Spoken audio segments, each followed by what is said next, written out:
Podcast Além do Código. Além do Código. Aqui no canal Programador Cego. Fala pessoal, estamos começando mais um episódio aqui no Além do Código. E no episódio de hoje eu vou bater um papo aqui com o Abel Passos, né? Ele vai contar aqui um pouco da história dele, do trabalho dele. Então, Abel, seja muito bem-vindo e muito obrigado aí por aceitar participar do meu podcast. Obrigado, William, eu que agradeço aí pelo convite, né? Espero que a minha fala não seja muito chata para os seus ouvintes. Vai ser muito boa, tenho certeza. E quero que, né, uma pergunta inicial que eu sempre faço para os convidados, né, a respeito da origem da deficiência. Você é cego de nascença, perdeu a visão depois? Não, eu não nasci cego, não. Eu me tornei uma pessoa com deficiência visual. Aos 33 anos eu tive uma uveiite. Essa uveiite eu não cuidei muito bem dela, como deveria, e ela provocou descolamento de retina. Então eu tive um descolamento de retina bem acentuado no princípio, numa crise mais aguda. Aí eu perdi a visão do olho direito. Fiquei com aquele resíduo visual, né, que muitas vezes pessoas cegas têm, que, tipo assim, você só enxerga borrão de cor, né, você não enxerga nada bem definido, só os borrões. Mas no olho esquerdo, eu fiquei com mais ou menos uns 20% de visão. Esses 20%, eles foram gradativamente morrendo ao longo dos anos. Isso foi em 2004, né, final de 2003, início de 2004, que eu comecei a perder a visão, e mais ou menos em 2012, 2013, por aí, eu já não enxergava mais nada. Já tive aqui um outro convidado que também teve esse caso de uveíte, né? Depois dos 30, então já com a vida toda formada, assim, com certeza foi um baque, né? Ah, foi, não, certamente. Agora, eu costumo dizer o seguinte, tudo na vida tem vantagens e desvantagens, né? Uhum. Para uma pessoa que nunca enxergou, ela não sabe, por exemplo, o que são cores, né? Sim. Elas não sabem, por exemplo, se eu dissesse, tem uma árvore grande ali, cheia de fruta e tal, ou tipo, né, tô vendo uma pessoa do outro lado da rua, tô vendo uma pessoa caminhando com um cachorro, vestida com uma roupa assim, assim, assado, fazendo isso, isso, isso. Quer dizer, uma pessoa que nunca enxergou, ela não tem essa noção, né? Eu tenho, né? Então, se você me falar a roupa da sua cor, né, a sua estatura, qualquer característica que você queira me dizer, eu vou saber exatamente do que se trata. Por outro lado, né, a minha adaptação, por exemplo, no deslocamento, na leitura do braille, né, isso aí certamente não é como uma pessoa que já nasceu cega e desde os primeiros anos, né, já teve contato com o braille, já começou a caminhar de bengala, né, então eu não tenho essa destreza toda. Claro que 20 anos de deficiência, você vai criando habilidades. Agora, o braille realmente, como não foi, né, o método de aprendizado para mim, né, da linguagem, né, eu aprendi a ler e escrever em tinta, então eu tenho um pouco mais de dificuldade com o braille, porque eu não me dedico realmente a usar o braille de modo geral na minha vida. Até gostaria de ter uma boa destreza, porque eu acho que a leitura que você faz, né, sem precisar ficar escutando, né, como é o caso, por exemplo, quando você faz uma leitura com leitor de telas, ela é uma leitura onde você consegue se concentrar muito melhor no conteúdo do texto. Mas, como eu não tenho essa destreza toda para o braille, então eu fico com o meu leitor de telas e as coisas fluem bem. Sim, eu ainda não sei ler braille, né? Eu brinco aqui que eu sou analfabraille, mas... Eu também uso essa expressão. Sim, sou analfabraille, mas eu tenho vontade de aprender, né? Mas eu já falei aqui outras vezes, né, que eu sinto vontade de escrever à mão, né? Porque eu perdi a visão em 2018, estava com 28 anos, então também fui alfabetizado em tinta, tudo, né? Sinto falta de escrever, tudo que, como você falou, né? Uma coisa é a gente escutar aqui pelo leitor de tela. Chega uma hora que você cansa de ouvir, você já não está retendo mais nada. E ler e escrever assim no papel, parece que você se conecta mais e retém mais o conteúdo. Sim, concordo. Uma das coisas que eu senti muita falta no princípio foi de fazer uma leitura sem ter que ficar escutando nada na minha cabeça, entendeu? Uhum. Tipo assim, fazer uma leitura em silêncio. Isso aí eu perdi completamente, porque eu não me dedico mesmo ao Braille e a gente vai ficando velho, vai ficando mais acomodado, né? Então, mas eu sinto falta. Uhum. Eu acho que a leitura, sem ter alguma coisa falando na sua cabeça, ela é muito mais fluida, ela te dá uma percepção muito melhor, uma facilidade de concentração maior no que você está fazendo. Sim. Mas às vezes é porque eu não nasci com deficiência visual, fui para os leitores de tela, né? De repente, às vezes, outras pessoas podem ter alguma impressão diferente da minha. Sim. Mas eu sinto essa falta. Eu até brinco aqui também, né, que uma das vantagens do Braille é que a gente pode escrever tudo, largar o papel aí, que quem pegar não vai entender nada que a gente escreveu. Olha, mais ou menos, viu, cara? Porque tem uma pessoa no Rio de Janeiro, uma amiga minha, aliás, faz tempo que a gente não se fala, a Isaura Ferreira, eu acho. Ela falou comigo que quando ela estava na faculdade, teve uma colega dela que aprendeu a ler o Braille. E aí o professor passava a prova para ela lia as questões a colega dela lia as questões para ela e ela escrevia no Braille, entendeu? E aí, assim, aí eu não sei como é que a escola fazia para depois transcrever e tal, mas aí a colega dela falava com ela, ó, você errou tal questão, sabe? Você não devia ter falado isso, não devia ter feito aquilo e tal. Tipo assim, ela vendo ela escrever, ela aprendeu o Braille, entendeu? Então ela ia ter que tomar cuidado se ela fosse escrever um diário em Braille Já pensou? e largar lá. Bacana. E na questão da bengala, você teve muito problema com a aceitação, né? Ou aceitou ela mais de boa? Olha, aceitação até que não. Eu aceitei de bom grado, não tive. Às vezes a pessoa tem vergonha, às vezes a pessoa fica muito ansiosa, muito insegura, né, para andar e tal. Eu não tive muito problema com a bengala, não. Minha maior dificuldade realmente foi porque quando eu comecei a usar a bengala, eu ainda enxergava um pouquinho, né? E aí a gente tende a privilegiar, né, ou prestar mais atenção na visão que a gente tem, que é uma visão que não dá conta, né, de te atender nas suas necessidades diárias, mas a gente teima em ficar, né, usando aquele restinho de visão que a gente tem. Então, enquanto eu tive esse resíduo visual, eu acho que a minha caminhada com a bengala, ela ficou mais comprometida, tá? A partir do momento que eu perdi a visão e comecei a perder o medo, aí acabou. Aí, assim, claro, né? Andar de bengala não é a mesma coisa que você andar enxergando na rua. Mas, assim, hoje eu já ando com uma boa desenvoltura, sabe? Sem muito receio, com bastante segurança. É bem tranquilo. E aí você também notou que é mais ágil, mais produtivo agora do que quando era só um baixa visão, né? Que como você falou, o baixa visão Sim. ele tende a usar esse esquiço visual, ele quer forçar o máximo que dá e acaba perdendo muito na produtividade, né? Quando a gente se rende a bengala e outras tecnologias assistivas, a gente acaba aumentando muito nossa produtividade. Mas o que acontece também, né, William? A pessoa, para ela buscar os recursos de acessibilidade, ela tem que aceitar que ela é cega, né? Sim. Ela tem que aceitar que ela é dependente. E às vezes a gente tem um pouco de dificuldade disso, que é próprio do ser humano mesmo, né? Sim. A gente admitir as nossas fraquezas é muito difícil. E para quem usa uma bengala, você não vai admitir isso só para você vai admitir isso para a sociedade. Então, é uma coisa que requer uma certa adaptação, não só, né, do ponto de vista físico, do ponto de vista da reabilitação, mas de você conseguir elaborar algumas coisas do ponto de vista psicológico mesmo, sabe?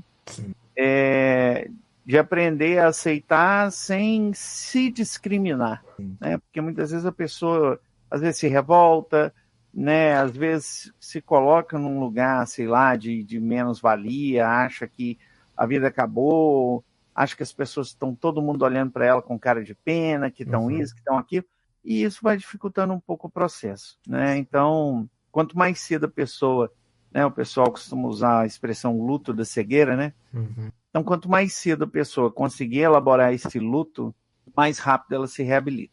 Sim, igual eu conto isso sempre aqui no podcast também, né? Porque eu Ah, perdi minha visão em 2018. Só agora que eu criei vergonha na cara, fui buscar uma fundação para fazer o meu treinamento de orientação e mobilidade, vim pegar pela primeira vez uma bengala agora, então estou esperando me chamarem tudo. Então já resolvi o meu luto e agora não vejo a hora de pegar a bengala, sair batendo bengala por aí, ganhar minha autonomia, né? Mas no começo acho que passa assim na cabeça da maioria, agora como é que vão me ver com a bengala, principalmente as uhum. pessoas que me conheceram sem ela. Aí hoje eu já resolvi, já entendo que se as outras pessoas tiverem algum problema com isso, o problema tá nelas, não em mim. Exato, perfeito. Né? E as pessoas às vezes têm as suas próprias limitações mesmo, né? Sim. Às vezes a pessoa pode ter alguma dificuldade, né? E ficar com pena de você e tal, mas eu acho que à medida que você vai demonstrando para as pessoas, né, do que você é capaz, as pessoas Uhum. vão se acostumando com isso, Sim. sabe? Uhum. Meu pai mesmo, por exemplo, quando eu comecei a perder a visão, tadinho, eu até entendo ele, eu acho que eu, no lugar dele, né, enquanto pai, eu também ficaria muito angustiado. Uhum. Mas quando eu comecei a perder a visão, eu lembro que uma vez eu estava tentando comer uma comida, que eu não vou me lembrar agora qual que é, e eu sempre comi de garfo e faca, né? Sim. E eu estava com um pouco de dificuldade de pegar a comida com o garfo, porque às vezes eu colocava o garfo um pouquinho inclinado para um lado, um pouquinho inclinado para o outro, aí na hora que eu levantava o garfo com a comida caía para fora do garfo e virava aquela confusão. Uhum. E aí meu pai virou para mim e falou assim, Júnior, porque meu nome o final do meu nome é Júnior, né?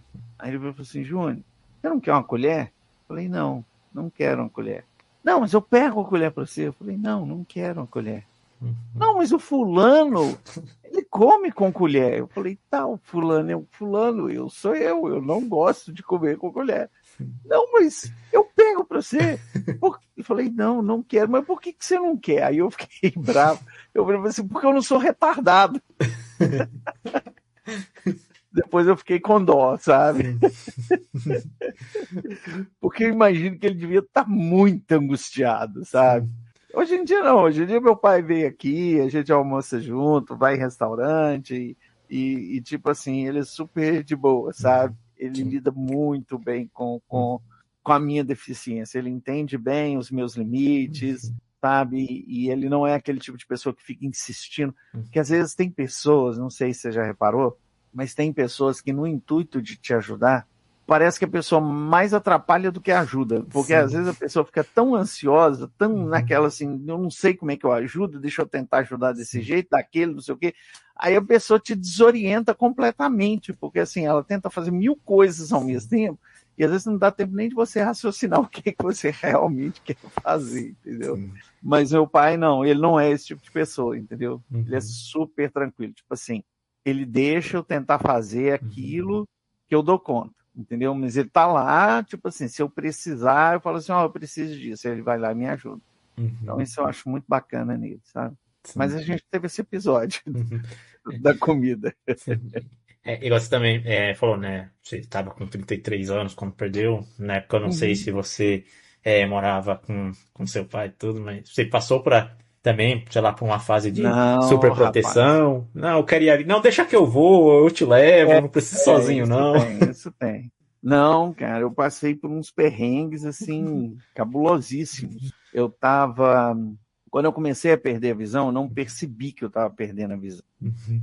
E eu dirigia, eu trabalhava em São Paulo, e aí um dia eu resolvi pegar a estrada de São Paulo para Belo Horizonte. Não sei se você consegue. Você é de onde mesmo? Sou de São Paulo. É de São Paulo. Uhum. Você conhece a Fernão Dias? Já veio, pegou a estrada? Eu devo ter pegado, mas eu nunca dirigi, né? Como eu sempre fui baixa visão. Tá. Não, então tudo bem. Bom, tem um túnel que eu acho que chama Túnel da Mata Fria, se não me engano. Uhum. Quando você pega Fernão Dias, você passa por um túnel que é o Túnel da Mata Fria, que eu acho que fica na Serra da Cantareira ali, alguma coisa do tipo. Não lembro direito. Mas, enfim, você passa por um túnel que é um túnel em curva, ele não é um túnel em linha reta. Então, ele é um túnel que faz uma espécie de uma curvinha e aí a estrada segue depois do túnel. Bom, eu peguei a estrada para vir para Belo Horizonte num fim de tarde. E então o dia ainda estava, né, relativamente claro. E eu entrei no túnel. Na hora que eu entrei no túnel, eu não enxerguei mais nada. Eu só enxergava as luzinhas do teto. E eu me guiei pelas luzinhas do teto. Achei aquele esquisito, mas não dei bola. Beleza. Continuei seguindo a estrada. Quando a noite realmente caiu, meu amigo, eu não enxergava um palmo na frente do meu nariz e na estrada. Aí o que eu fiz? Eu fui meio que seguindo algum carro, né? Tipo assim, eu via pelo menos os faróis dos carros, né? Mas era o que o pessoal chama de cegueira noturna. Você enxerga as luzes, mas como você tem cegueira noturna, você enxerga a luz, mas você não enxerga o que aquela luz está iluminando. Você só enxerga a fonte de luz. Então, tipo assim, se tiver um poste, você olha para o poste, você enxerga a luz. Se você olhar para baixo do poste, você não enxerga nada. Então, assim, eu enxergava os faroletes dos carros na minha frente, mas eu não enxergava o carro e eu não enxergava a estrada.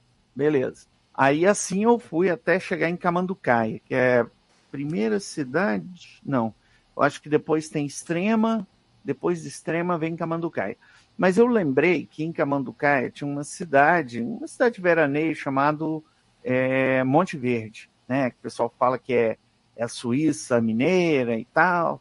É uma cidade de veraneio mesmo. O pessoal vai para poder passar feriado, passar férias e tal.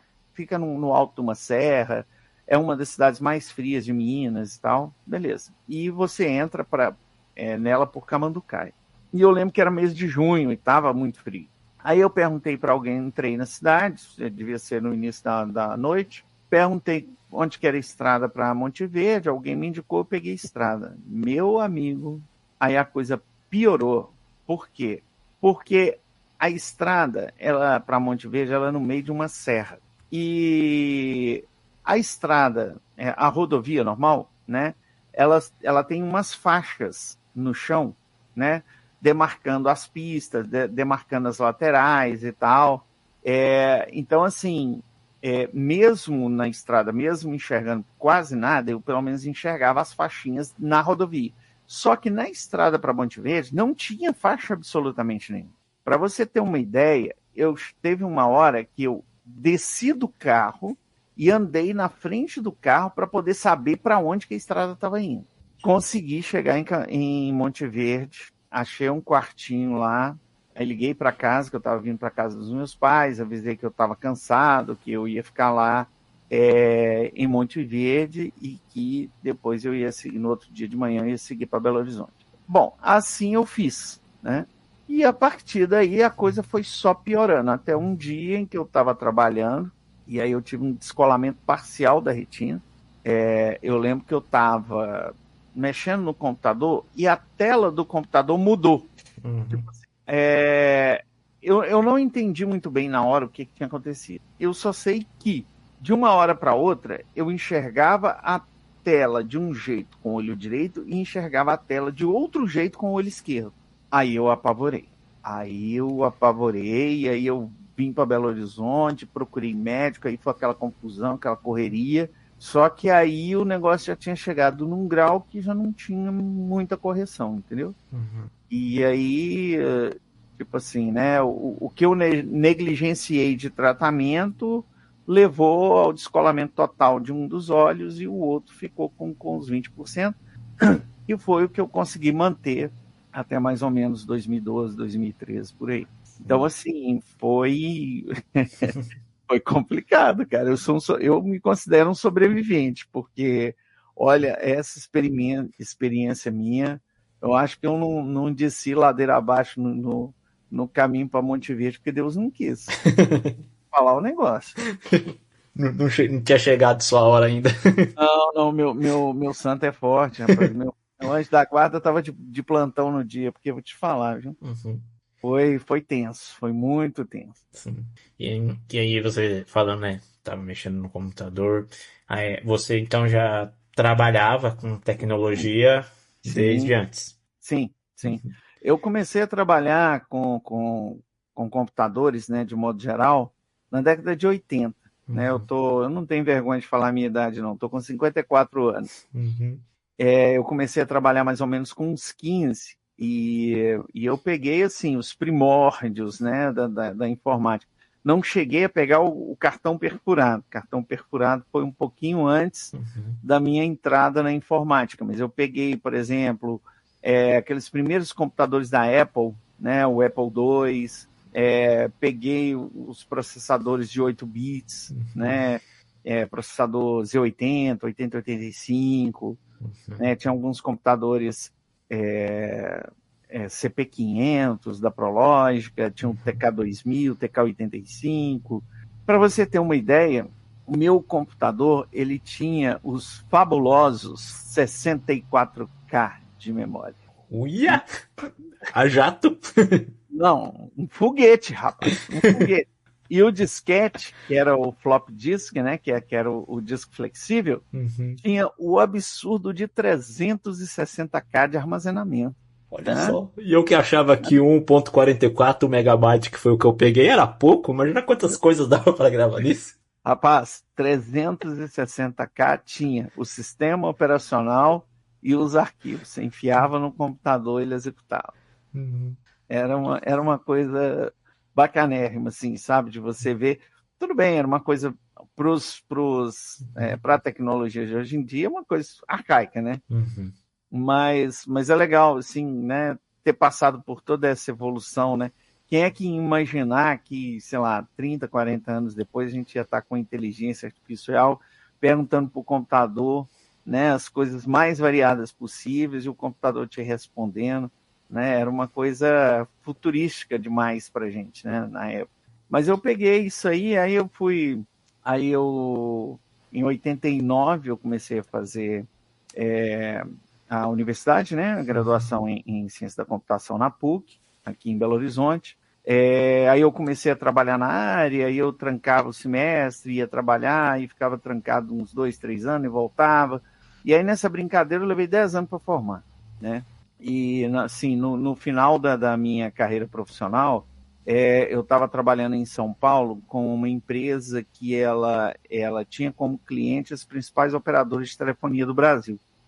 Na época não tinha esses conglomerados, né? Tipo Vivo, tipo Claro, né? As empresas elas eram separadas. Então você tinha, por exemplo, a Telemig Celular, a Telecentro-Oeste, a Telesp, como é que era o nome daquela outra aqui em São Paulo?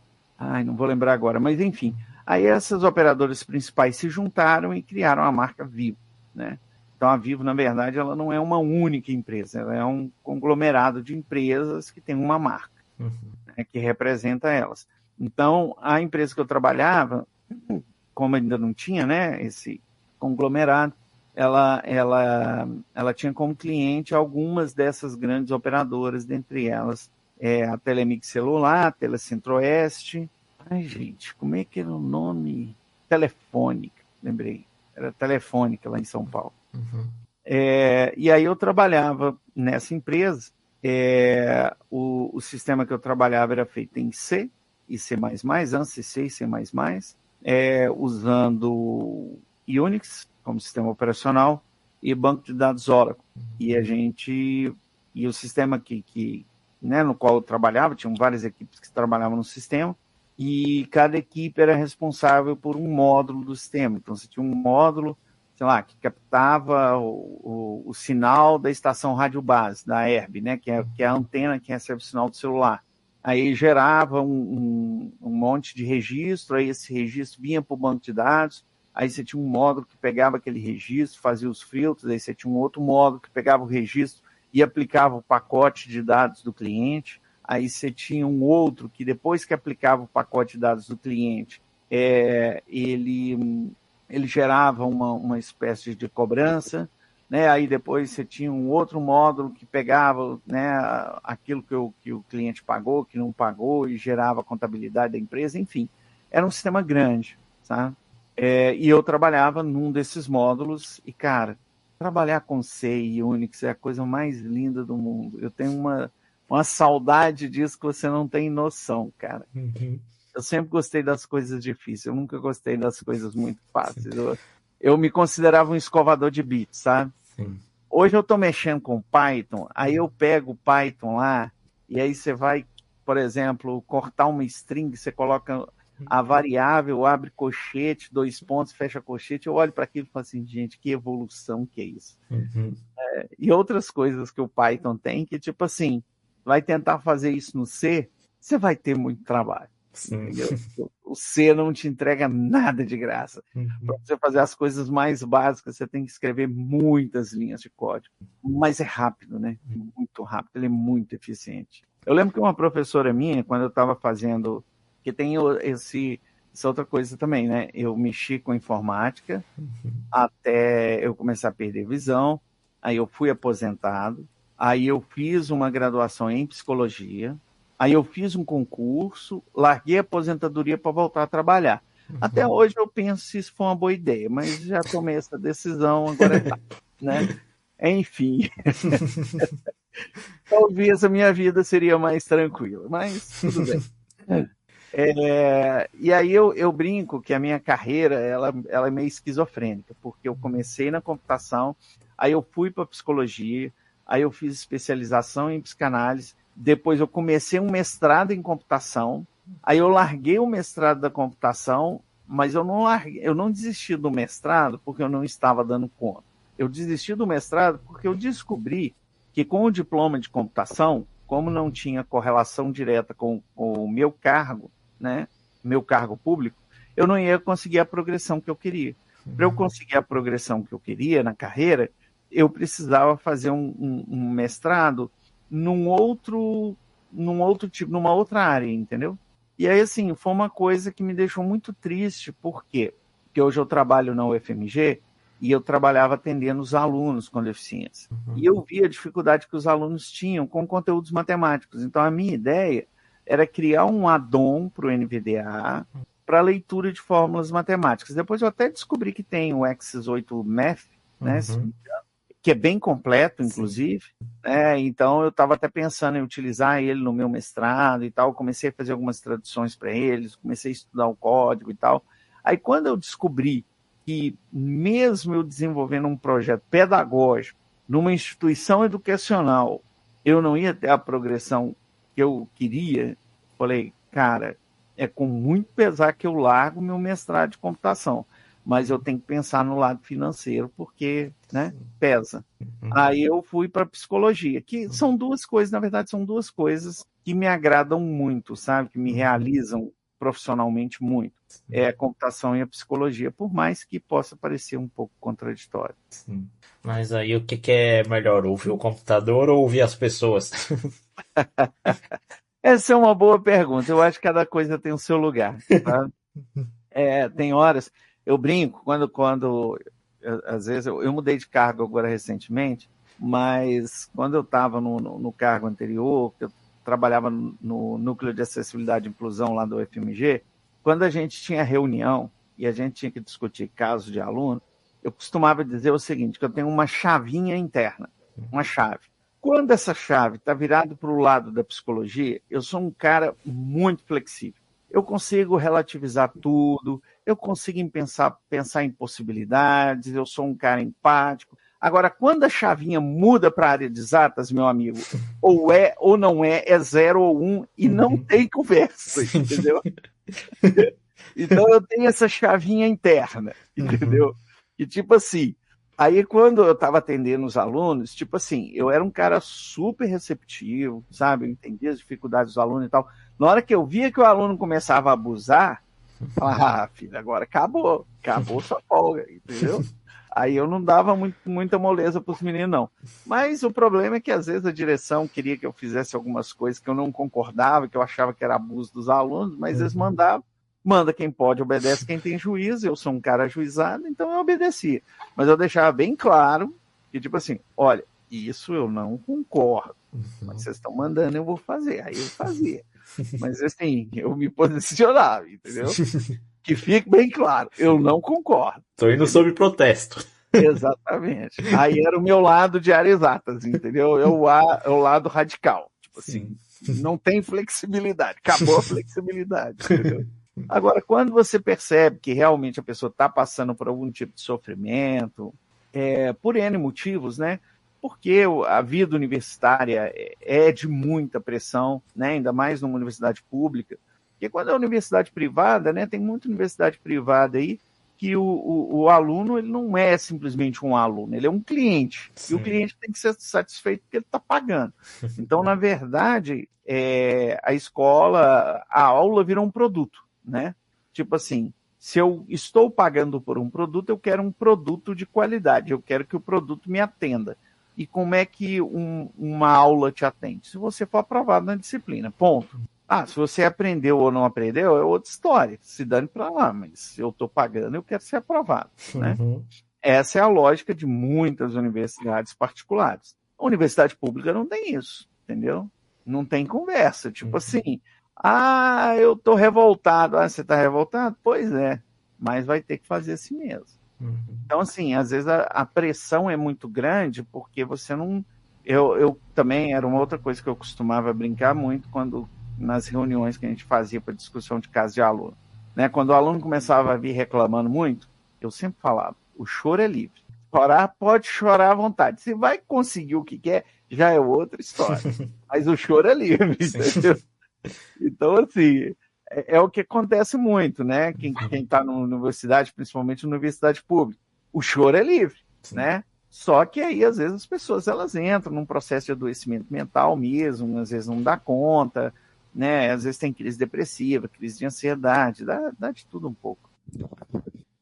Interessante, né? Você também aí comentando a respeito da dificuldade de muitos cegos na questão da matemática, e isso é uma coisa que muitos outros convidados que já passaram por aqui relataram, né? Que muitos cegos têm essa dificuldade, principalmente pelos professores não estarem muito preparados para ensinar essa matéria pro cego, né? Eles ainda ensinam de formas muito visuais. Então tem muito cego que tem um gap enorme aí na questão da matemática. Sim, sim. E matemática tem muita coisa que é visual mesmo, né? Você que já enxergou, você sabe. Por exemplo, gráfico. Sim. O gráfico bidimensional, ele é até fácil de você representar ele num papel, por exemplo, ou usando algumas coisas bem simples. Agora, um gráfico tridimensional, meu amigo, é muito complicado. Sim. É muito complicado. E assim, o problema da matemática também é a ambiguidade da fala, né? Por exemplo, eu costumo usar o seguinte exemplo. Imagina a seguinte fórmula. Raiz de 2 sobre x elevado ao cubo. Quando você escuta raiz de 2 sobre x elevado ao cubo, a gente está falando a raiz é a raiz de 2 e tudo isso dividido por x, ou é a raiz da fração, né? E quando você pensa em raiz da fração, quando você fala raiz de 2 sobre x elevado ao cubo, o que está elevado ao cubo? É só o x ou é a fração inteira? Pois é. Entende? Então, assim, quando você fala raiz de 2 sobre x elevado ao cubo, não dá para saber o que a pessoa vai entender. Se o que a pessoa vai entender é realmente o que o professor quer passar, entendeu? E tem um outro problema em relação a isso, que é o seguinte. Eu percebi isso quando eu estava fazendo mestrado em computação. Quando o professor começa a desenvolver uma fórmula no quadro, ele começa na primeira linha e ele vai fazendo aquele monte de derivação até chegar no resultado. E ali ele gasta pelo menos umas 5, 6, 10 linhas para poder concluir o raciocínio. Quando você está aprendendo e o professor está escrevendo no quadro, você está vendo o que ele está escrevendo.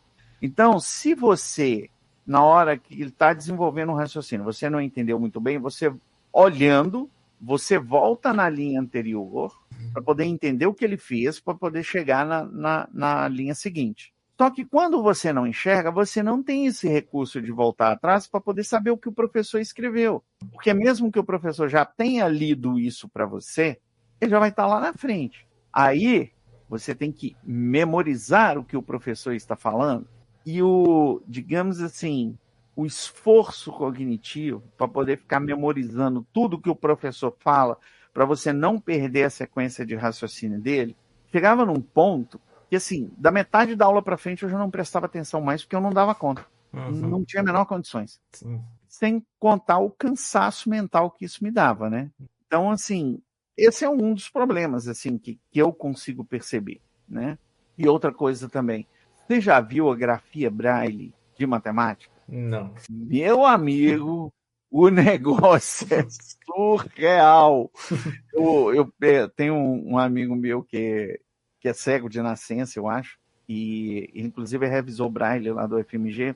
Ele estava me mostrando a grafia de fórmula matemática em Braille. Cara, às vezes, coisa que você faz, sei lá, por exemplo, a raiz, essa fração mesmo que eu te falei, raiz de x sobre, raiz de 2 sobre x elevado ao cubo, né? Do ponto de vista gráfico, você tem lá o radical, né, que é o símbolo lá da raiz, a fração, que é o 2 sobre x, e o cubo, né, sei lá, pode estar no x ou pode estar na fração inteira, beleza. Para você escrever isso aí em Braille, é tipo assim, quase uma linha de Braille. Tá? Então, assim, eu não vou saber te dizer exatamente, é porque, como o Braille de 8 pontos, ele só tem 63 códigos possíveis, né? Então, assim, você tem um sinal que é para avisar que vai ter um sinal, aí você faz o sinal sei lá, do radical, né? Eu estou chutando aqui, tá? Porque eu não sei exatamente como é que seria a representação em Braille.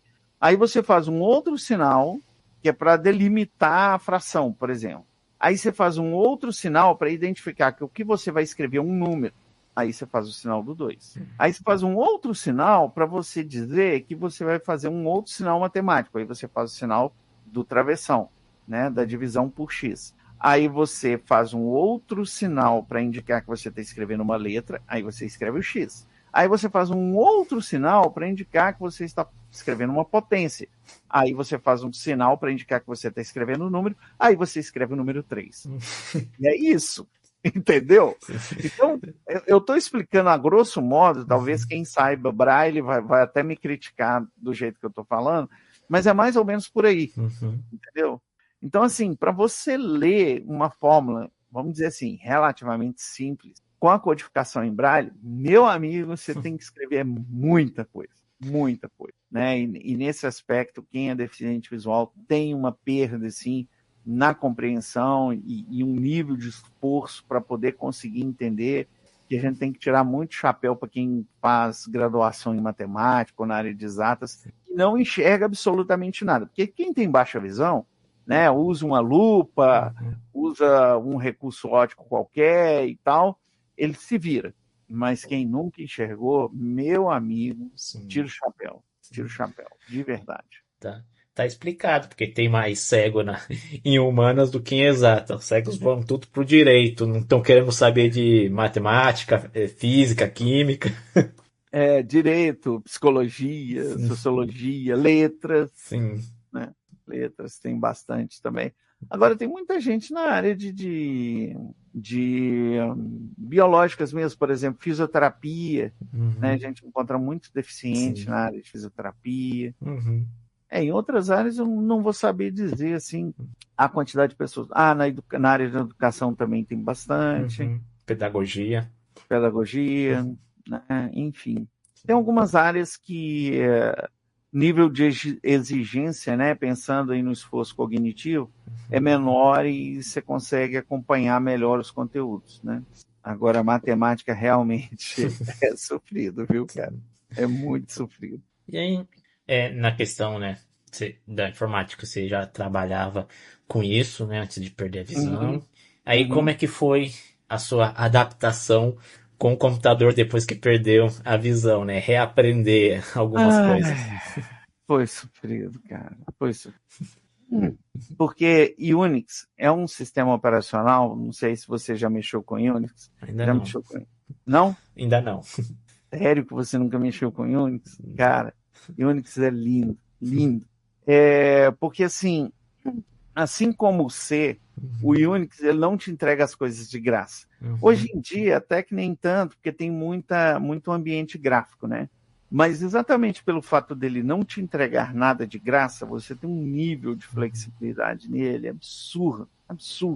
Por exemplo, quando você abre o Windows ou quando você abre um Mac, você tem aquela interface gráfica do Windows e a interface gráfica do Mac. Sim.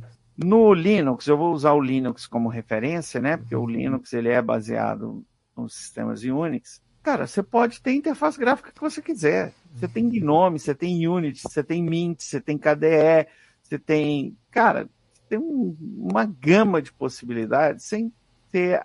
Porque quando você entra no sistema operacional, no caso do Unix, você não entra geralmente no modo gráfico. Hoje em dia, talvez, né? Mas você entra no prompt. E do prompt é que você faz as coisas todas. Então, eu até acredito que depois que você configura, ou mesmo nos sistemas atuais, né, isso já vem meio pré-configurado, ao invés de você entrar no prompt, você entra direto numa interface gráfica padrão. Mas assim, não gostei, eu vou lá e reconfiguro o sistema operacional para utilizar uma interface gráfica completamente diferente, entendeu? E, por exemplo, o CD e DVD, né, que hoje em dia está em desuso, né? Mas na minha época, por exemplo, se você abrisse um DVD e colocasse o DVD dentro do dispositivo, o computador não ia ler o dispositivo, porque o computador tem o Unix, ele tem uma coisa, um comando chamado mount. A função do mount é você pegar um dispositivo externo, atribuir esse dispositivo a uma estrutura de pasta. Então, por exemplo, eu vou pegar uma pasta qualquer lá, sei lá, vamos supor, barra DVD, barra Bel, tá? Então, eu vou indicar para ele, através do comando mount, que o driver referente àquele dispositivo de DVD, ele deve ser montado no barra DVD, barra Bel. Então, quando eu entro no barra DVD, barra Bel, ele vai me mostrar o conteúdo do DVD, ok? Só que depois que você faz isso, se você tentar apertar o botãozinho do DVD para abrir o DVD, ele não abre. Ele só abre depois que você desmontar o volume. Aí você desmonta o volume, você vai lá, aperta o botãozinho e ele abre. Provavelmente isso não existe mais hoje. Provavelmente isso já deve estar tudo automatizado, tal como funciona no Windows, porque, como diz um amigo meu, a tecnologia é a mãe da preguiça. Sim. Então, se existe um jeito mais fácil de fazer, para que você vai complicar uma coisa, né, desse nível, né, nesse nível de complexidade, que não tem a menor necessidade de ser tão complexo assim. Mas o legal é a flexibilidade que ele te dá, entendeu? De você fazer coisas quase a nível de hardware, né? Então, isso é muito legal, assim, para quem gosta, né, de aprofundar, assim, nas coisas. Eu sempre gostei muito, sabe, de aprofundar os meus conhecimentos nos níveis mais baixos. Tanto que, assim, voltando à sua pergunta inicial, como que foi a minha adaptação, né, depois de começar a perder a visão no uso de computadores? Cara, para mim foi uma tristeza, porque acho que você deve estar percebendo o meu entusiasmo em falar nessas coisas arcaicas, né? E eu tive que vir para o Windows, porque não tinha leitor de tela para eu, entendeu? Onde tinha recurso era no Windows, eu tive que vir para o Windows. Cara, eu fiquei numa tristeza, porque assim, o Windows ele é um bom sistema. Tanto é que ele está aí no mercado até hoje e é o sistema mais utilizado por todo mundo. Mas é um sistema que, do ponto de vista profissional, né, para quem é um gerente de redes, por exemplo, administra um CPD ou qualquer coisa parecida, ele tem muitas limitações, entendeu? Um ambiente Unix, um Linux e tal, ele te dá ferramentas muito mais robustas para você lidar com diversos aspectos assim mais profissionais. Então eu fiquei muito, muito, muito triste de ter que utilizar o Windows, voltar a utilizar o Windows, porque eu basicamente utilizava só Linux no meu trabalho, mais nada, né?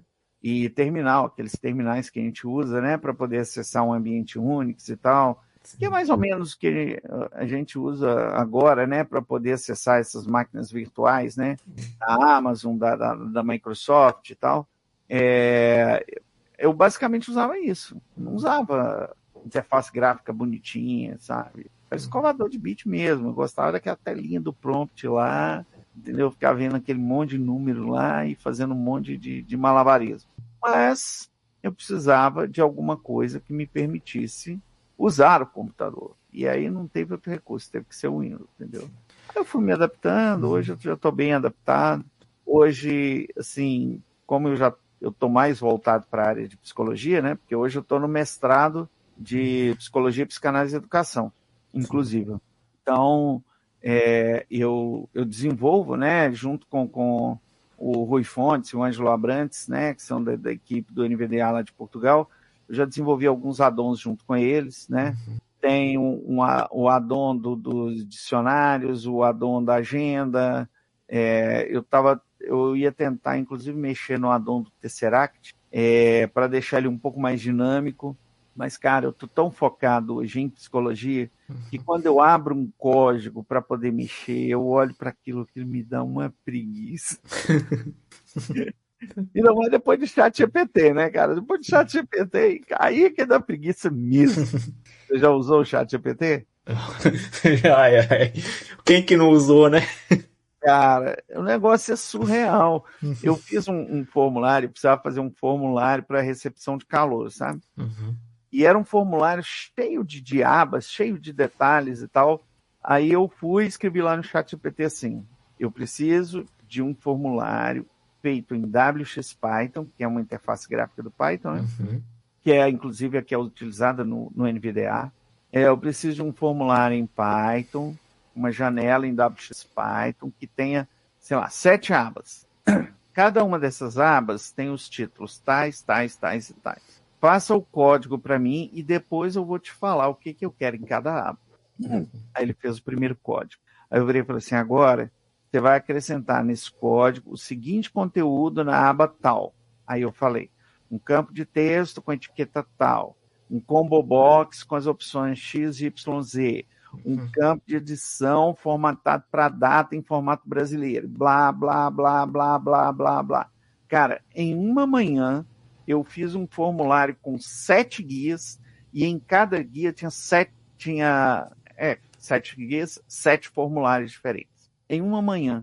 Quanto que você, na unha, digitando, você vai conseguir fazer um negócio desse em uma manhã? Pois é. E rodando. Tipo assim, ele fez o código, eu joguei no Python, executei, ele rodou. E acabou, cara. E é isso, e tá funcionando, entendeu? Aí é que a gente vai ficando preguiçoso.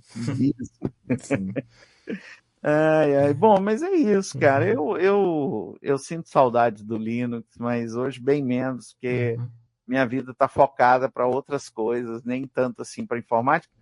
Hoje informática para mim é mais um hobby, sabe? Eu costumo brincar que eu me considero um usuário avançado, porque eu não estou acompanhando a tecnologia, né, da forma como deveria se eu fosse realmente um profissional da área. Mas estou fazendo uso das coisas que estão surgindo, né? Tô me mantendo mais ou menos atualizado, sabe? Mas o meu foco hoje realmente é mais a psicologia do que a informática. Sim. Mas como eu acho são duas coisas que me realizam muito pessoalmente, profissionalmente, certamente eu nunca vou deixar de programar e de me interessar por coisas, né, da área de informática, porque realmente é uma coisa que eu gosto e acaba que se torna um hobby, sabe? Tipo assim, às vezes eu estou estudando um monte de coisa aqui de psicologia, eu começo a ficar cansado, eu falo assim, quer saber? Eu vou fazer um programa aqui para qualquer coisa. Aí eu vou lá e começo a fuçar. Eu tenho algumas ferramentazinhas feitas em Python, uma delas, inclusive, é uma de conversor de PDF. Ele é uma ferramenta bem completa assim, para PDF. Você consegue extrair o conteúdo do PDF em TXT, você consegue extrair as páginas do PDF em imagem, você consegue juntar PDF, separar PDF, extrair intervalo de páginas de PDF. Entendeu? Sai fazendo isso tudo. Fiz em Python também. Já fiz muita coisa. Sim, em Python já fiz muita coisa. E agora com o ChatGPT faz mais ainda. Melzinho no espeto. É muito fácil, muito fácil. E você falando, né, que aí teve que contra a vontade voltar pro Windows, né? E aí por volta de 2004, tudo quando você perdeu a visão, né? Então, naquela época, não sei, leitor de tela, se já tinha o NVDA, devia estar engatinhando ainda, né? Não tá no que ele é hoje, né? Não existia NVDA. Eu comecei a perder a visão foi em 2003, 2004. Existia JAWS, Virtual Vision e DOSVox. Era o que havia, entendeu? Eu comecei pelo Virtual Vision, gostava muito do Virtual Vision, mas até a versão 5, que foi a que eu usei mais. Uhum. Quando lançou a versão 6, foi uma tragédia. Quando lançou a versão 7, aí foi um desastre total. Entendeu? Porque, cara, a acessibilidade ficou ruim demais. Ruim demais. Aí não teve jeito. Mas aí coincidiu com o início do NVDA. Então, eu, particularmente, eu nunca aprendi a usar os direitos. Porque eu já fui do Virtual Vision para o NVDA. E aquela vozinha do Eloquence, cara, me dava muita dor de cabeça no princípio. Mas hoje eu já acostumei com ela. Sim. O meu primeiro e único leitor de tela mesmo que eu uso até hoje foi o NVDA. Como eu falei, eu perdi a visão em 2018, mas desde 2015 eu já estava usando o NVDA porque já estava ruim ficar vendo as coisas no computador, né? Então usei o NVDA. Então, desde a versão 2015 ele já estava muito bom e daí vem melhorando até hoje, né? O DOSVox não consegui me adaptar, eu sempre conto isso aqui, que é porque eu já mexia com o computador, né? Então eu já tinha noções de informática. Então o DOSVox não funcionou bem para mim, mas eu entendo o papel fundamental que ele tem para quem nunca teve contato com informática, né? Ser introduzido nesse mundo. Ele também tem o papel pedagógico dele e tudo. Ele só não funcionou para mim. Mas eu não critico o DOSVox, não acho ele obsoleto. Muito pelo contrário. Acho ele muito importante. Olha, eu também tive essa mesma dificuldade, né? Ainda mais para quem trabalha na área, é perceptível as limitações do DOSVox, né? Porque assim, no computador, você tem a possibilidade de usar o Chrome, de usar Firefox, de usar Opera, de usar Microsoft Edge, isso em se tratando de navegadores, né? Aí editor de texto, você tem lá o Word, você tem o LibreOffice, OpenOffice. Antigamente tinha até o WordPerfect, né? Mas eu acho que já morreu também. Enfim, você tem uma gama de possibilidades aí de editores de texto. Aí você entra no DOSVox, é o WebVox, o Edvox. Bom, acabou. É isso, entendeu? E é isso que você usa e a interface é exclusivamente texto, né? Com algumas gravações humanas gravadas, né? São arquivos de áudio gravados que vão sendo reproduzidos ali à medida que você vai usando.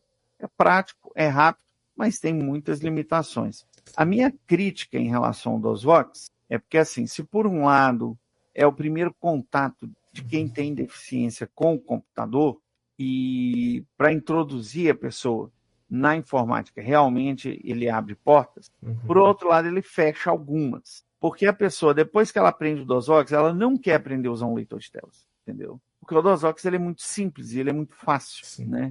Agora, o problema é que se você vai para o mercado de trabalho, entendeu?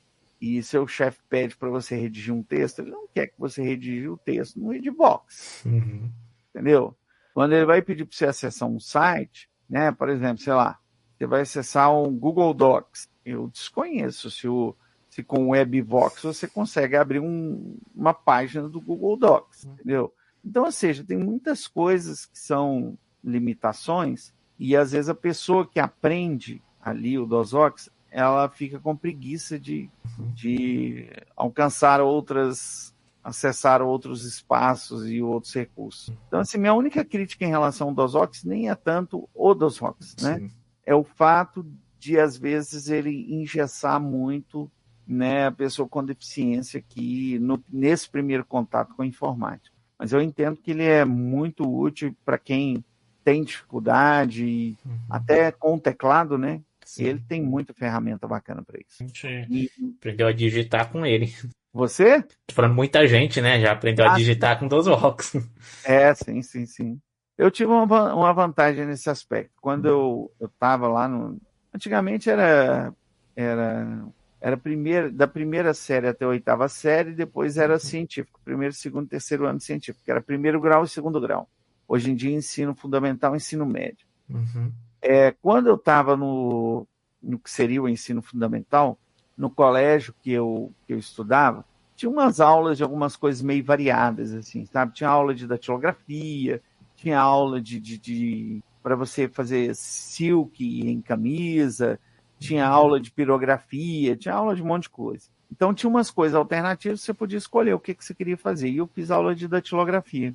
E pouco depois eu comecei a trabalhar com informática. Então, assim, para mim foi maravilhoso, porque quando eu comecei a mexer com o computador, eu nunca mexi no computador como catilógrafo, entendeu? Uhum.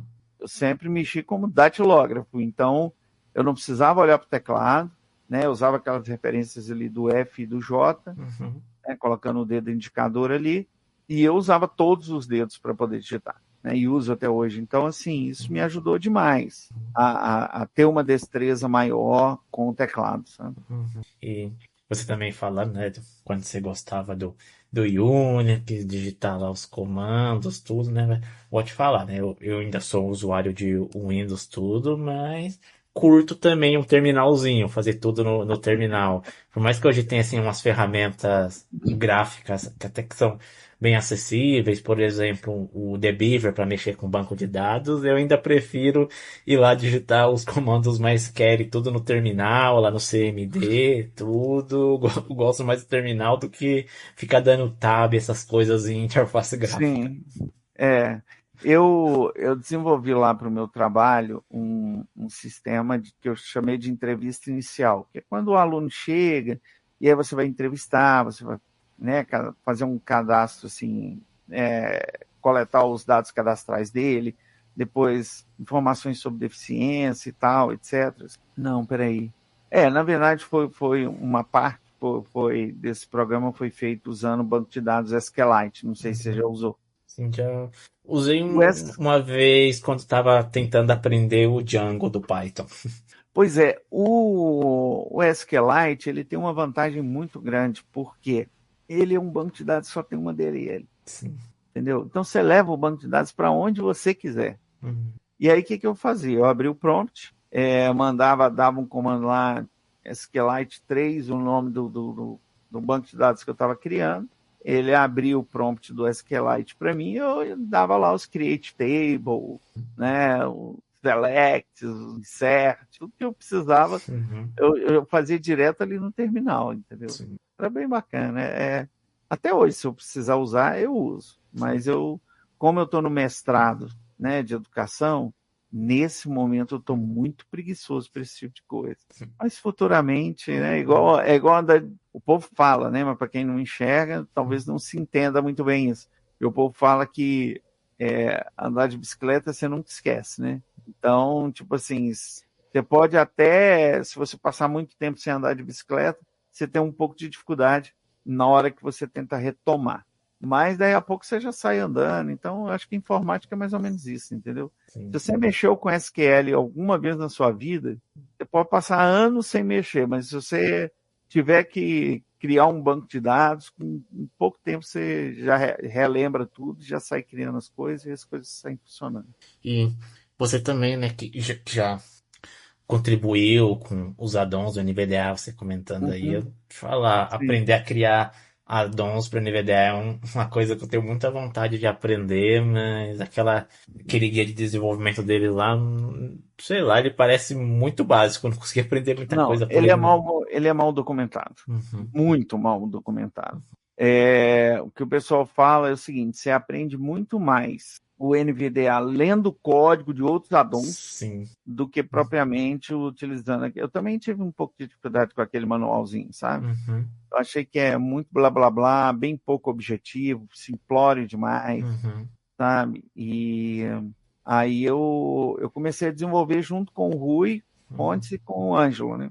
Abrantes. Mas eles já tinham uma bagagem maior, né, para poder fazer a integração com o NVDA. Então, por exemplo, eu fiz o código da agenda, né? A parte funcional da agenda, de você colocar um compromisso, uma data, criar os alarmes, etc. Né? Fazer pesquisa na agenda. Uhum. Agora, a parte de integração, né, com o NVDA, de você selecionar qual a agenda que você quer, que você pode ter mais de uma. Agora você pode, inclusive, utilizar calendário persa, entendeu? Você selecionar o tipo de calendário que você quer e tal. Essa parte aí já não foi comigo, essa parte foi com o Ângelo e com o Rui, entendeu? E aí a gente vai trocando umas figurinhas bacanas assim. O importante é você conhecer Python. Você Sim. conhece bem o Python? Meu Python ainda tá meio introdutório, mas como você falou, acho que o Então, Python tá igual andar de bicicleta, você vai pegando os códigos que você vai relembrando rapidinho, porque é, ele é mais enxuto, né? Embora seja bem muito. poderoso. Agora, para mim, uma das coisas mais surreais do Python é os tais dos comprehension lists, né? Uhum, Cara, aquilo é muito louco, você fazer um loop sim, dentro de uma linha sim. para poder construir dicionário, para poder construir lista. Meu Uhum, Deus, aquilo é muito surreal, cara. sim. Aquilo é muito surreal, né? E tem umas coisas legais no Python, por exemplo, naquele comando with, né? Você pode Uhum, abrir quantos arquivos você quiser sim. na mesma linha de comando, Uhum, entendeu? Tem umas coisas no Python que você olha e fala, cara, isso é muito legal. Igual, por sim. exemplo, os arquivos JSON, né? Uhum, Você cria um dicionário, você dá um JSON.dump lá, ele simplesmente pega o dicionário uhum, inteiro e grava sim. no arquivo para você e acabou, cara. Sim. Entendeu? Não tem choro, você não precisa preocupar com nada, né? Uhum, É lindo isso. Se isso fosse em C, sim. eu ia ter que mandar ler o arquivo, o dicionário, pegar variável por variável, escrever linha por linha, dar espaço da tabulação, não sei o que, não sei o que, entendeu? Python não. Preenchi o dicionário, dei um JSON.dump lá, acabou. Ele Uhum, gerou o arquivo para mim, tá lá. A hora que eu quiser, eu dou um JSON.load lá e carrego o dicionário e estou trabalhando com ele e acabou. E é isso. sim. Talvez essa seja também a desvantagem do Python, né? Deixar a pessoa preguiçosa, ela fica tão Sim, acostumada a fazer muito com menos, né? Tudo que, sei lá, quando ela sim, chegar num Java da vida, porque eu não nutro assim, um sentimento muito bom, ou qualquer outra linguagem assim verbosa como o C, ela passa uns perrengues, que é muito mais fácil ela ir do C pro Python, que ela tem que tirar as coisas, do que ir do sim. Python pro C, que ela tem que ir acrescentando. Sim, não, isso não tem dúvida, né? Porque é igual esse exemplo que eu dei aí, né, dos Sim. arquivos JSON. Cara, você, com uma linha de comando no Python, você descarrega um dicionário no arquivo, acabou. Uhum. Simples assim. Você vai fazer isso no C? Eu nem sei se C++ tem estrutura de dicionário. Eu sei que o ANSI C não tem mesmo. Então, assim, eu posso usar esquema de ponteiro, né? Mas mesmo assim, se eu usar um esquema de ponteiro, eu vou ter que, sei lá, vamos supor, criar alguma coisa para ser um índice e fazer esse índice, fazer os valores sejam referentes àquele índice, né? Eu estou pensando numa estrutura de ponteiro aqui, né? Eu crio um ponteiro e aí depois eu crio várias estruturas que apontam para esse ponteiro e aí eu tenho que alocar área de memória para aquela estrutura. Aí eu vou carrego, sei lá, um valor dentro daquela chave, aí eu aloco espaço, monto, jogo o valor ali dentro, eu aloco outro espaço, jogo o valor ali dentro e tal. Aí depois eu tenho que abrir um arquivo para leitura, aí eu vou na estrutura de ponteiro, leio a primeira linha, gravo no arquivo. Aí eu vou nas estruturas lá dos endereços de ponteiro, vou varrendo um por um, vou gravando linha por linha. Cara, no Python você faz isso com uma Sim, linha de código, sim, entendeu? É um negócio surreal. É muito. Nesse aspecto, o Python é muito bom. sim. Tratamento de string, C, cara, tem um negócio muito louco. O ANSI C, né? O C++ eu não mexi muito. E a string, ela termina com um /0. E você tem que colocar esse /0. Porque se você não colocar o /0, ele vai comer toda a memória do seu computador, entendeu? Porque ele só entende que a string termina quando tem o tal do /0. Se você não coloca o /0, ele vai entender que do ponto da memória onde a string começa até a de infinito faz parte dessa string. Então ele sai varrendo a memória inteira do computador. Aí, obviamente, os compiladores eles já têm uma certa proteção contra isso.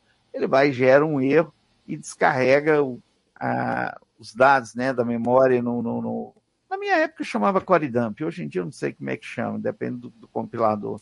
Aí ele gerava um arquivo de core dump, que é uma cópia da memória, né, da área da memória onde estava o programa, que aí você podia entrar lá e ver o que aconteceu de errado e tal. Aí você ia ver, esqueci do /0.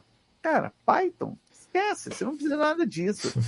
Python, tipo assim, Eu tenho uma string aqui que chama nome. Mas eu quero que nome seja 1, 2, 3, 4. E depois eu quero multiplicar nome por endereço, que é 5. Não gostei de endereço 5. Eu vou colocar endereço Avenida Amazonas. Acabou, cara. Você não precisa fazer nada. No C, você tem uma variável que é int e acabou, meu cara. Se você tem uma variável que é tipo char e acabou. Sim. Entendeu? Você não tem essa história de você ter que ficar tipando variável, não. Não tem isso, não. Python é flexível demais. Muito flexível. Sim. E rápido, né? Você escreve muita coisa com poucas linhas de código. Sim. Vale a pena aprender, mas deixa a pessoa um pouco preguiçosa. Tá vendo que eu tô ficando preguiçoso? Cada vez que passa, eu tô ficando mais preguiçoso. Agora com o ChatGPT acabou, filho. Mas sabe que o ChatGPT tem uma coisa interessante? E assim, quando eu peguei o ChatGPT, eu já tinha um bom domínio de Python, né? Inclusive já tinha desenvolvido a DOM para o NVDA e tal. Então, quando eu peguei o ChatGPT, quando ele gerava o código para mim e o código dava errado, eu tinha condições de entrar lá no código, saber o que deu de errado e consertar. E às vezes o ChatGPT, ele gerava coisas naquele código, comandos naquele código que eu não conhecia. E aí eu ia pesquisar de onde que o cara tirou aquilo ali, entendeu? E aí você, nesse aspecto, você acaba aprendendo. Sim. Se você não for preguiçoso de deixar o ChatGPT fazer tudo que você quer e não ter que se preocupar muito com o código, entendeu? Se você for um cara curioso, você aprende demais com o ChatGPT. Muito, muito. Sim, ele é um ótimo assistente, um ótimo professor. Eu utilizo agora o ChatGPT também para criar guias de estudo, né? Gera aí um guia para eu aprender React do básico até o avançado. Ele gera, eu vou estudando, fazendo perguntas para ele, tiro algumas dúvidas com ele, então ele ajuda muito. Nossa, ajuda demais. Você já viu, eu vi na internet um cara ensinando a escrever um TCC, né? Um trabalho de conclusão de curso acadêmico, usando o ChatGPT. Cara, ele fez em 40 minutos um TCC completo, com introdução, justificativa, objetivo, referencial teórico, todas as citações e as referências bibliográficas. Ele fez em 40 minutos. Impressionante, impressionante. Aí cabe depois a pessoa ir checar, né, se as informações estão corretas, porque o ChatGPT ainda alucina muito, viaja muito, checar essas referências, tudo, né? Você já leu os livros do Isaac Asimov? Não. Eu só vi mesmo os filmes, né? Os famosos Eu, Robô e o Homem Bicentenário, mas nunca li os livros. Eu li acho que a primeira trilogia dele começa com Cavernas de Aço. E é muito interessante porque ele tem uma visão muito futurista, sabe? Acho que é porque a gente está falando de ChatGPT, essas coisas, né? E aí tem as 3 leis da robótica, né? Do Isaac Asimov. Sim. Que acho que a primeira é que os robôs eles têm que defender o ser humano acima de tudo, né? Ele não pode matar e... Ele não pode.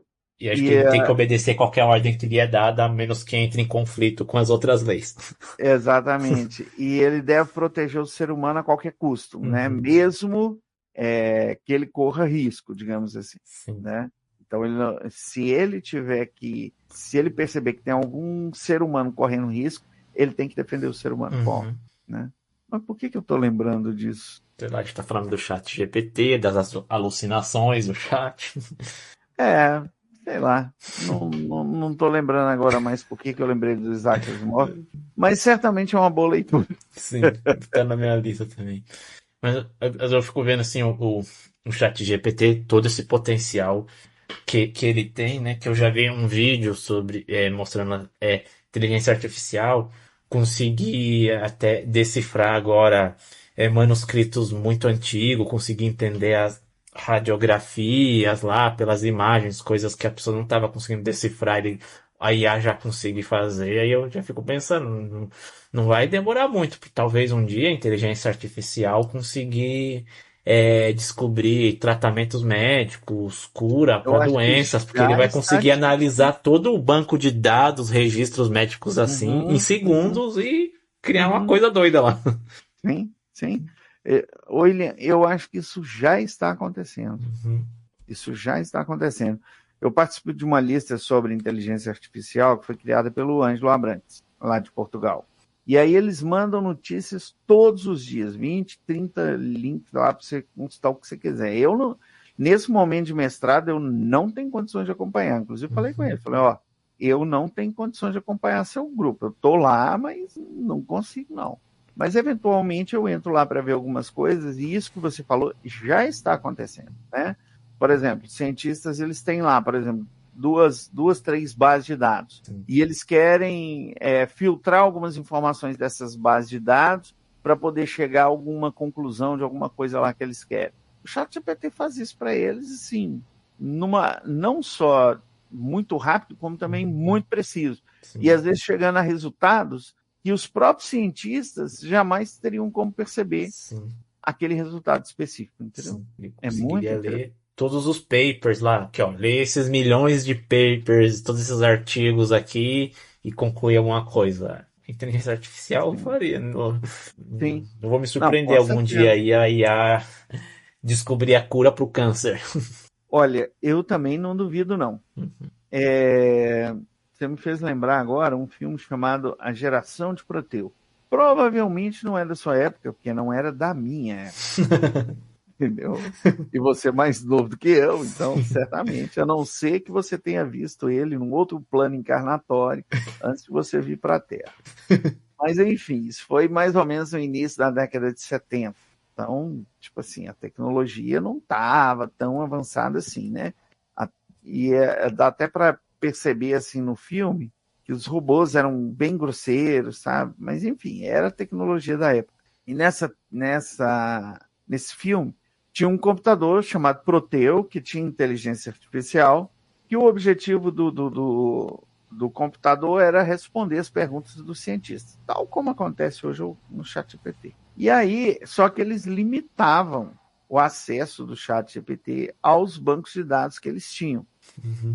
Exatamente para evitar que o robô tivesse conhecimento demais e eles terem mais controle sobre o robô. Só que o robô ele consegue ter acesso a um terminal, que é um terminal que existia na casa de um dos cientistas do projeto. E a partir do momento que ele tem acesso a esse terminal, ele começa a ter acesso ao banco de dados dos cientistas. Quer que eu te conte o final do filme? Não, provavelmente eu vou assistir depois, mas se quiser contar, fica à vontade. Quem não quiser ver o spoiler, a gente avança um pouquinho aí. Não, tudo bem. Então vou deixar em suspenso, mas só para você entender o seguinte, que na hora que o computador começou a ter acesso a essas informações, esses bancos de dados, eles pediram o computador para fazer uma coisa, o computador virou e falou assim, mas isso que você está me pedindo, se eu fizer, as pessoas, sei lá, por exemplo, vamos supor que é uma área de desmatamento, né? Naquela região existem índios e os índios eles vão ficar prejudicados. O que você está me pedindo para fazer, eu não vou fazer. Aí o cientista ficou louco, né? Virou assim, mas você não foi programado para isso, né? Aí ele fica tentando entender como que o computador ganhou aquela consciência, entendeu? Uhum. E aí as coisas vão acontecendo, entendeu? Ainda a inteligência artificial, ela não é senciente. Uhum. Ela não tem consciência, ela não toma decisões próprias, ela obedece aos comandos do ser humano. Enquanto estiver assim, tá ótimo. Sim. No dia que desenvolver consciência, meu amigo... Virar Skynet. É isso aí, vai virar Skynet, vai virar o HAL do 2001. Ela... Eu não assisti, cara. Eu tô doido pra assistir, mas não consigo achar esse filme. Você assistiu? Sim. É bom? Sim, eu vi lá. Tem umas reflexões interessantes. É uma Alexa sofisticada? Sim. É uma Alexa com chat GPT e mostra também o perigo de, sei lá, que não é muito difícil de uma pessoa um dia ir acabar se apaixonando pela sua própria assistente virtual, não. Já tem gente se matando, cara. Já tem gente que apaixonou por uma assistente virtual. O programador tirou o assistente virtual do ar e a pessoa se matou. Nossa. Tem gente casando no cartório com assistente virtual. Não tô brincando, não, é sério. Não, eu não duvido, né? Tô brincando, não. Tecnologia traz isso também para quem não tá preparado para ela. Sim. Você assistiu um seriado chamado Black Mirror? Não, já ouvi falar. Cara, assista, faça esse favor a você mesmo. Uhum. Porque o Black Mirror, ele fala exatamente disso, ele fala do absurdo do uso das tecnologias e a que ponto isso pode afetar a vida de um ser humano, entendeu? Uhum. Dentre outras coisas, tem uma coisa que é o que está acontecendo, tem um dos episódios lá, uma das temporadas, que é exatamente o que está acontecendo hoje. Uma mulher, o marido morre, ela fica muito triste. Aí ela descobre um serviço que permite, entre aspas, ressuscitar o marido dela. Qual que é a ideia do serviço? Ela tem que passar para esse serviço todos os dados que ela tiver desse marido. Textos, gravações de áudio, fotos, imagens, tudo que ela tiver. Beleza. Aí um dia ela recebe uma ligação com a voz do marido dela. E ele conversa com ela como se fosse o marido. Só que o trem vai ganhando graus de evolução bem mais severos, entendeu? Tem um outro lá, por exemplo, que dois amigos colocam um capacete para poder jogar e o jogo ele é todo neuronal, entendeu? É por atividade de neurônio. Então, você coloca o capacete, a imersão é total, entendeu? Sim, acho que esse episódio já chegaram a me contar, né? Que um deles no jogo acaba sendo uma mulher e o outro se apaixona por ele. Isso. É uma loucura aqui. Tem um outro que as pessoas são meio chipadas, sabe? Uhum. E tipo assim, o cara tá desconfiando que a mulher tava traindo ela, vai lá e tira o chip da mulher, coloca no reprodutor lá de vídeos do chip, descobre que a mulher tá traindo ele. Cara, tem um monte de coisa, mas o primeiro episódio, que é o episódio do porco, cara, é muito louco. Eu vou te contar, porque assim, na primeira cena do filme, conta exatamente o que eu vou te contar. Uhum. Tá? Eu só não vou te contar o resto, o desfecho da história. Vou te contar a primeira cena da história do povo.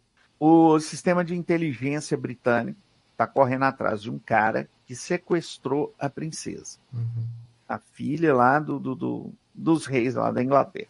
E aí eles eles chegam para o primeiro-ministro e falam assim, olha, o sequestrador entrou em contato, mas ele está pedindo uma coisa aqui que é um pouco estranho.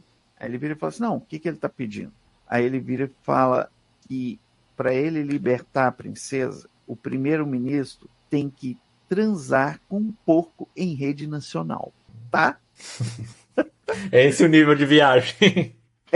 Esse é o primeiro episódio. É nesse nível. Uhum. Então, cara, faça um favor a você mesmo. Tem muita coisa interessante lá sobre o uso de tecnologia, sabe? O quanto que a tecnologia pode influenciar a sua vida. Uma outra coisa que eu estava assistindo também, que eu achei muito legal, é um seriado da Netflix chamado O Problema dos Três Corpos, que é a história de uma inteligência alienígena, tipo assim, os alienígenas eles entram em contato com a raça humana e começam a acontecer umas viagens tecnológicas lá. É bacana. Esse eu não vou te dar spoiler, não, porque tem na Netflix e é totalmente com audiodescrição. Acho que você vai curtir se você tiver. Você tem Netflix? No momento não, mas tenta assinar Não. depois. Cara, tem muita coisa com audiodescrição. Muita coisa. Mas tem um livro também, tem um livro chamado O Problema dos Três Corpos, que eu acho que é do qual foi baseado, né, o seriado. Muito interessante também. Enfim, tem muita coisa legal. E, cara, caminhando aqui pro nosso final, que eu sempre nem falar aqui sei que o quanto tempo tempo. voou, mas voa mesmo, né? O papo Eu não muito sei. bom. Eu Se nem sei deixasse quanto aqui, tempo, rendia mais quanto umas 2 tempo. horas. Nossa Senhora. Ó, menino, voou mesmo, hein? Mais de 1h30 aqui, Mas conversando. é bom que fica assim, deixa pra você voltar mais vezes pra continuar a conversa, assim, espero que O tenha assunto gostado não da vai experiência. faltar, né? Sim, com certeza, mano. Gosto bastante. E tem aqui uma pergunta de encerramento que eu sempre faço, né, pros convidados, a respeito dos hobbies deles, assim, pra conhecer os diferentes hobbies e tudo mais, né, espalhado pelo país todo. Então, o que você curte fazer aí nos seus momentos de lazer aí, quando não tá nem na psicologia, nem na informática, você quer só relaxar, né? Já vi que você curte assistir uma boa série, né? Sim, Que é muito sim. bom. Que outras coisas você faz aí no seu lazer? Olha, cara, eu jogo direto no Play 1. Opa. Tem vários joguinhos bem interessantes. Inclusive, eu tenho que tomar um certo cuidado, sabe? Porque eu sou meio viciado. Tipo assim, eu sento na frente do computador, eu preciso estudar sobre psicanálise. Não, peraí, primeiro eu vou jogar umas 3 partidas de joguinho aqui, aí depois eu vou estudar, entendeu? Aí eu estudo meia hora, eu falo assim, tá, já estudei o suficiente, agora eu vou voltar, vou jogar um tiquinho. Então, assim, um dos meus principais hobbies, que já está virando vício, é jogar no Play 1, entendeu? Uma outra coisa que eu faço também nos meus tempos livres é jogar RPG.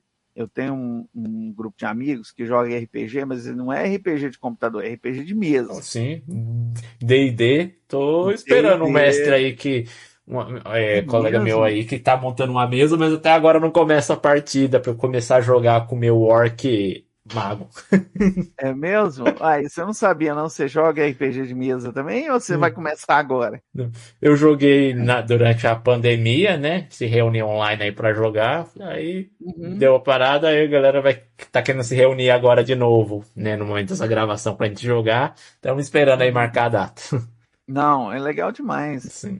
Só que a gente joga no modo presencial, né? Porque na pandemia a gente migramos para o Discord, mas o legal é você jogar no presencial, rolar dado ali, sabe? Um mestre improvisando as coisas ali, porque, cara, se tem uma coisa que player sabe fazer é bobagem. Sim. Entendeu? E o mestre ele tem que ter um jogo de cintura absurdo. Eu lembro, só comentar um detalhezinho interessante aqui. Sim. Eu estava jogando uma campanha de Star Wars.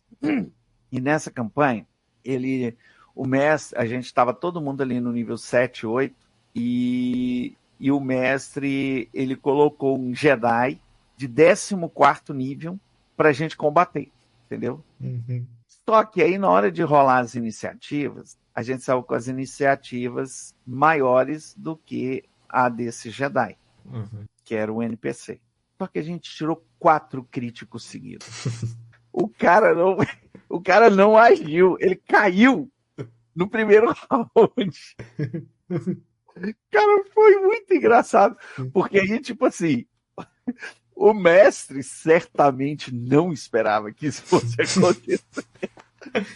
Aí o mestre tem que se virar, né, cara? O mestre tem que ser muito criativo, porque assim, às vezes as coisas acontecem. Já teve um colega meu, por exemplo, que ele conseguiu jogar com 3 personagens na mesma sessão. Porque assim, ele entrou em combate, morreu. Aí ele virou assim, não, vou fazer outro personagem. Ele fez outro personagem correndo. Aí o mestre colocou ele no grupo de novo. Aí teve outra cena, ele morreu de novo. Aí ele fez um terceiro personagem.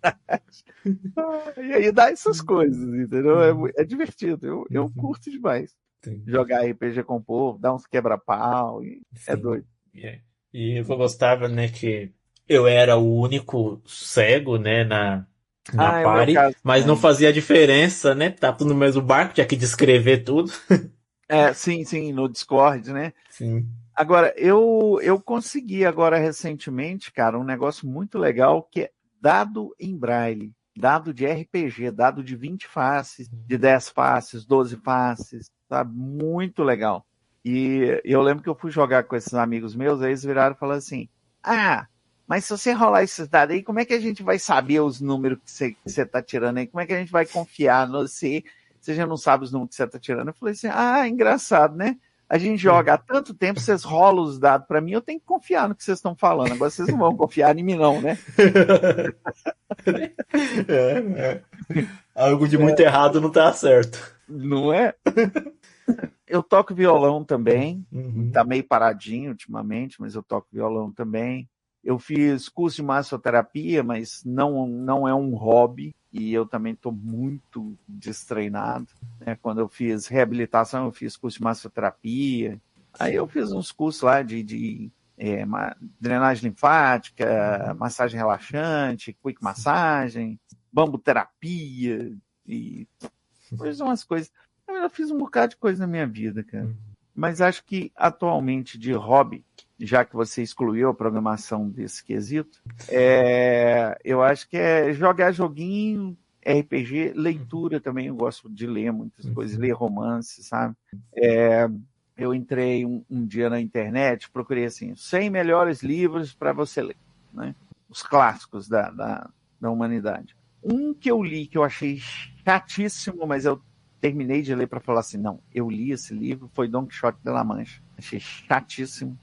Mas, por exemplo, tem 3 livros, né, que são meio distópicos, assim, né, que falam de uma realidade meio absurda, né, mas que eu acho sensacional, todos 3. É O Admirável Mundo Novo, 1984 e Fahrenheit 451. Cara, esses 3 livros são muito bons. Você já leu? Não, só ouvi falar, né? O 1984, né? É bem famoso, né? Inclusive inspirou aí o Big Brother. Exatamente. O nome Big Brother do programa da Globo é porque tem muito a ver com a ambientação do 1984. Muito parecido. O Admirável Mundo Novo, ele é muito interessante porque o autor ele vai pegando a ciência da época e vai inserindo na história, entendeu? Mas a história é também um mundo totalmente controlado, só que é um mundo onde eles controlam até a reprodução dos seres humanos, entendeu? Os seres humanos, eles são meio que criados em série, como se fosse o Fordismo lá, sabe? A produção em série. Então, os seres humanos, eles vão nascendo em série, entendeu? Com controle genético, com controle de comportamentos, com um monte de coisa, e dependendo da genética do sujeito, ele vai para uma casta ou vai para outra, e, cara, é muito interessante. E o Fahrenheit 451 também, mas o Fahrenheit 451, apesar de ser uma sociedade bem controlada e tal, ele tem uma proposta um pouco diferente do... Agora, para mim que estudo psicanálise, a coisa mais linda que teve para mim no 1984 foi os 2 minutos de ódio. Cara, aquilo lá do ponto de vista da psicanálise é lindo, é lindo. Parece que o cara sabia psicanálise na hora que ele escreveu aquela cena, sabe? Porque assim, o autor, né, o personagem principal, ele vai narrando as coisas que ele vai sentindo no meio das pessoas ali, entendeu? E aí, no final, ele vira e fala assim, gente, eu sou contra tudo que eu tô fazendo, mas na hora que eu assusto, eu tô fazendo. Cara, isso é muito legal. Isso é muito. Mas, enfim, isso aí já tô misturando as bolas todas. Sim, vai pra minha lista de leitura também. Tô passando um repertório inteiro de coisas aqui, né? Sim. Que eu leio, que eu assisto. Tem muita coisa legal, cara. E certamente isso é só a ponta do iceberg. Tipo assim, eu não sou dos caras com leituras tão assíduas assim, sabe? Eu gosto de uma coisa meio infanto-juvenil também, sabe? Apesar de eu ter 54 anos, né? Mas, por exemplo, esse amigo meu que mestra, ele usa uma campanha chamada Dragonlance, que tem que é ambientação de mitologia medieval, né? Aquela coisa de ogro, elfo, orc. Tipo de literatura favorito também. Você já leu as Crônicas de Dragonlance? Não.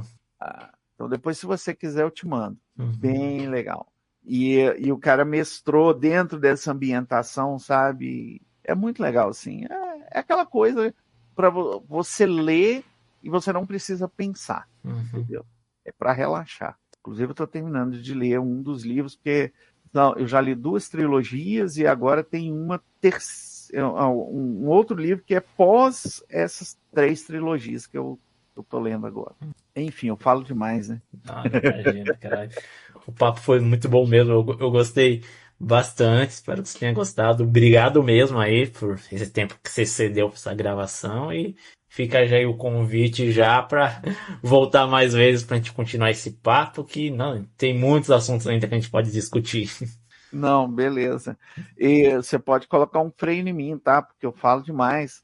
Eu lembro que eu dei uma entrevista para um professor lá do Rio Grande do Sul, pelo YouTube, não, era o Facebook, né? Aí eu falei com ele que eu falo demais. Ele falou, não, é ótimo, porque às vezes quando eu estou entrevistando alguém e a pessoa tem dificuldade de falar, eu tenho que ficar inventando pergunta, puxando assunto. Sim. E às vezes, tipo assim, eu passo aperto para poder conseguir fechar 1 hora de transmissão, entendeu? Sim. No meu caso é o contrário. E frear vai 3, 4, 6 horas. Não, imagina. Eu gosto quando é assim, quando o convidado fala e eu fico escutando aqui, só aprendendo com a história, com a experiência dele. Tá bacana. Tá bom. Eu fico satisfeito de ter contribuído de alguma forma. Eu só não sei se alguém vai conseguir escutar até o final, mas enfim, vai ter saco de escutar até o final. Mas os que escutar, tenho certeza que vão ser bem enriquecidos. E é isso, gente.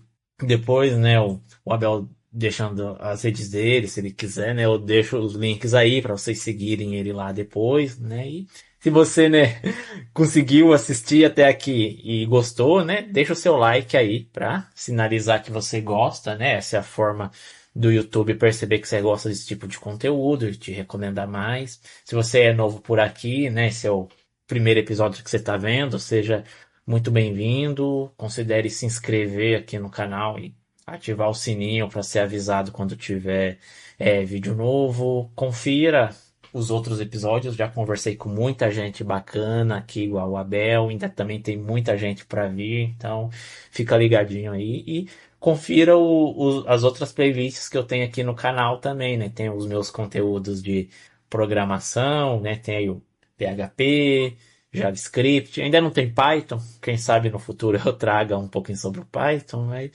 às vezes você é deficiente visual, tá com dificuldade aí de achar material acessível, pode dar uma conferida aí nas minhas playlists, quem sabe alguma agrada a você, né? E você que não é deficiente visual também não pode ser beneficiado aí com o conteúdo, né?